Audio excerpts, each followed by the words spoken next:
Welcome to the DigiKnow Podcast, episode 3, where today we want to make sure that you know your audience. With me in the studio today is the ampersand in Chumney and Associates, Partner Brett Hawkins. Brett, thanks for being here. Hello, Paul. Thanks for having me at your Paulcast. Appreciate it. And thank you for branding it as a Paulcast. Brett, let me ask you a question. Do you remember the show King of Cars? King of Cars with the Chop out of Las Vegas. And the Blue Genie where they used to do the trades and stuff like that. Okay. Of course. So let's travel back in time down memory lane. You may or may not remember this, but a few years ago, you and I went out to Vegas and we pitched Tobin Motor Cars. I do recall that. We pitched Chop. We sure did. The King of Cars. Okay. And I remember being all fired up for this meeting, okay? Because I had the best creative idea ever. Do you remember, let's see, I was a kid, so you were probably 50.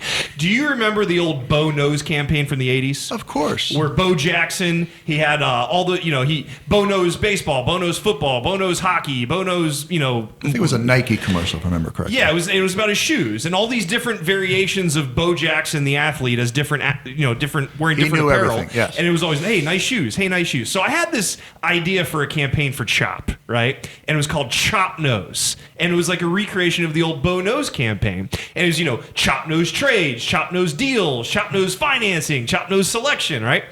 So we're at Tobin Motor Cars pitching the Chop Knows idea to Chop. Remember, we're excited. We're in Las Vegas. We're going to see the Chop. You're fired up. All fired up. And I decide the best way to present this campaign was I was going to act it out in front of him. I was going to be all the different variations of Chop.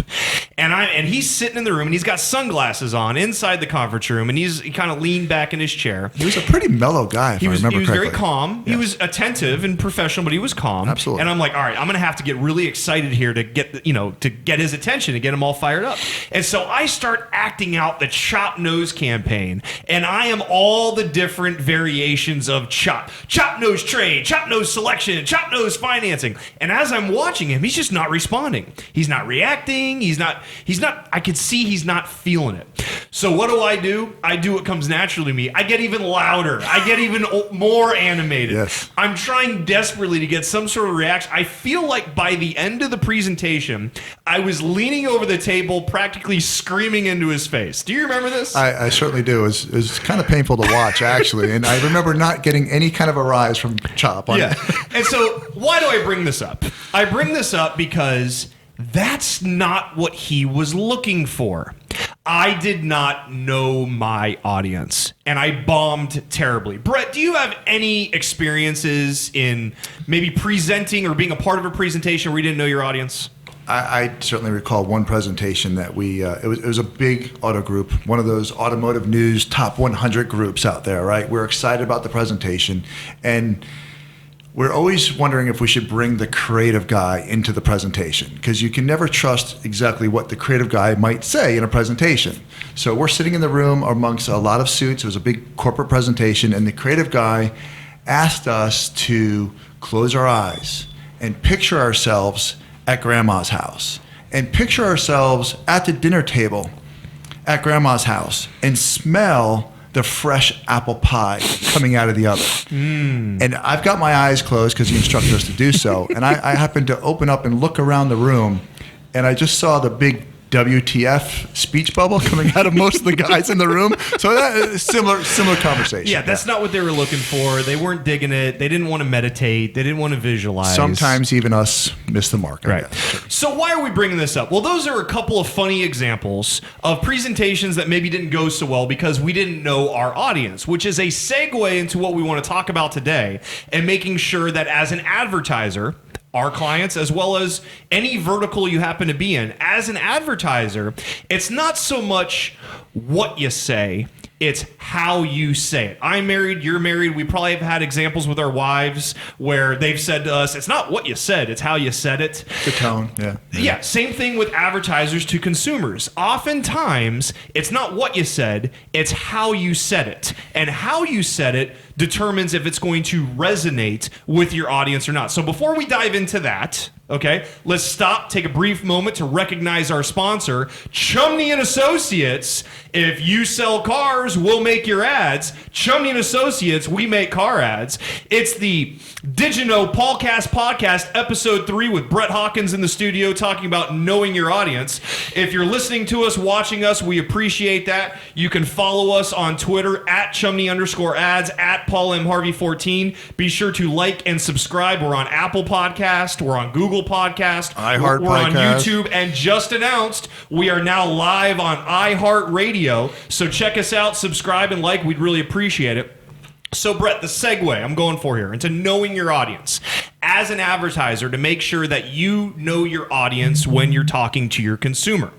One of the things I'm running into all the time today, our clients are not so much excited about the overall creative message of years past because traditional advertising is waning and the digital space has taken over. But now our clients are looking for a marketing strategy that is very specific, that is very micro-targeted, in which we are communicating a specific message to a specific person in a specific location at a specific time for a specific reason, and just being more laser focused with messaging and not so much of that mass appeal. Are you feeling that? Of course, that's the beauty of the digital strategies of today. Is you can get very target specific with your offer to the appropriate audience. Without a doubt. So to that end, as an advertiser, obviously our vertical is automotive, but this applies to any vertical that's out there. As an advertiser, if you want to make sure you know your audience, you know what your audience is looking for, and you're communicating that to them. Let's use our vertical for a second, the automotive industry. Okay. There might be a specific zip code that, for whatever reason, has a higher registration density of Corollas.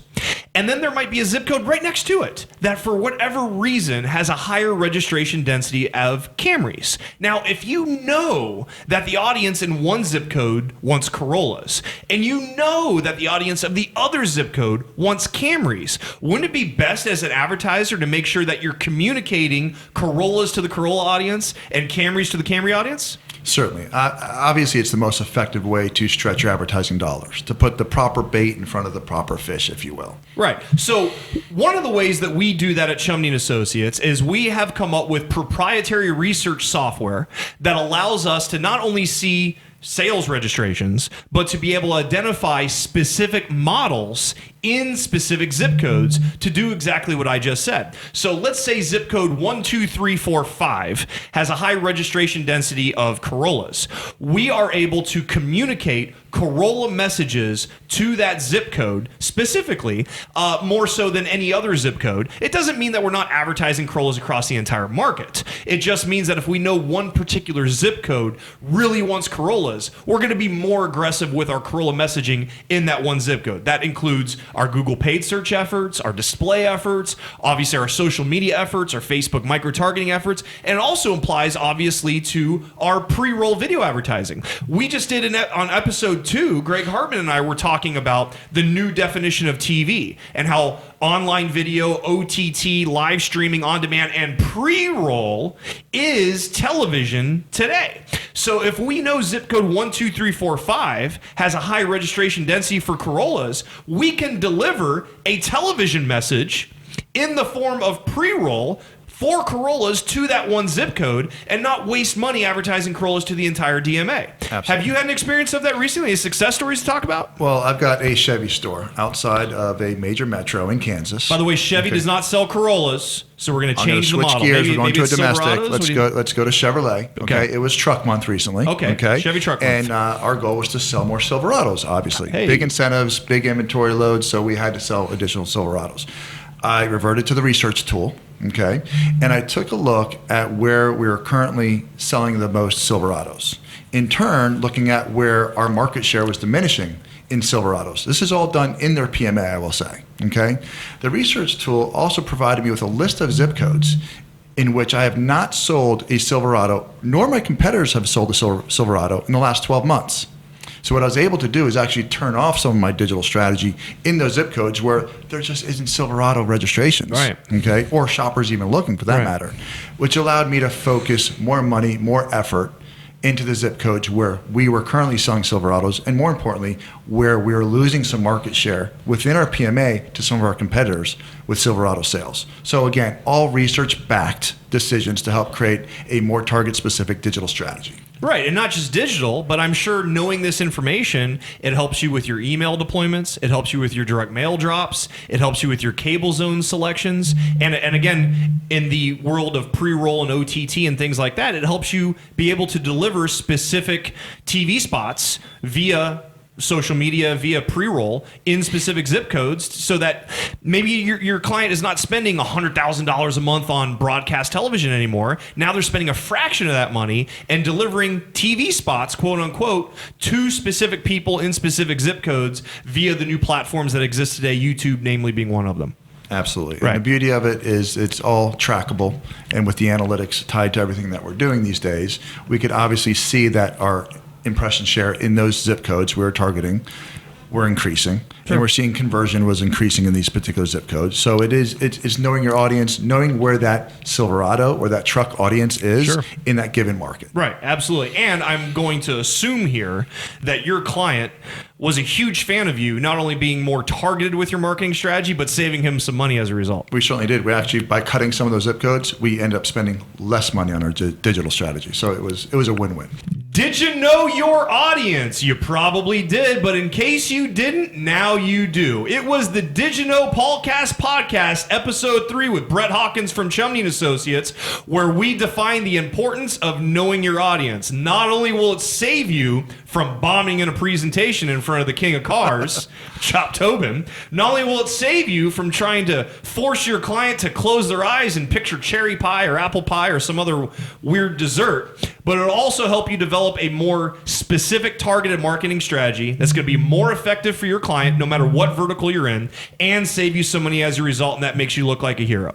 Again, be sure to like and or subscribe to us, Apple Podcasts, Google Podcasts, YouTube, iHeartRadio, and follow us on Twitter at Chumney_ads, at Paul M. Harvey 14. Brett Hawkins, I appreciate you being with us today, and for all of you who watch and or listen to us, we appreciate you joining us today. We'll see you next time.